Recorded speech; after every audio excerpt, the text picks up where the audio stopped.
after senior year, I worked as a waitress on Cape Cod with Noreen.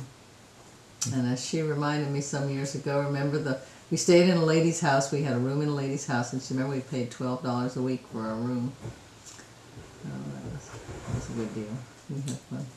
And how did that job end? Well, the job at the yacht. The Yachtsman was a new restaurant it was high-end, but it was out on the point, kind of. And it wasn't awfully busy, but very good food.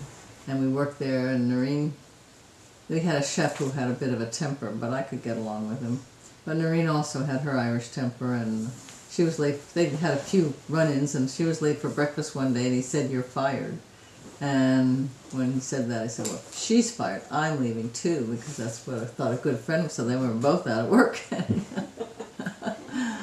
But then we both got other jobs. She was at someplace kind of like a clam shack, and I was at a place where buses stopped unloaded all their people. We made more money at these other places. They weren't elegant, but we had a good time there too.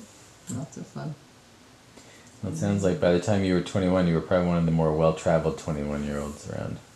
Maybe. Yeah, well, having been on between the Experiment and the Neller tour, right? Yeah. And Teen Tour.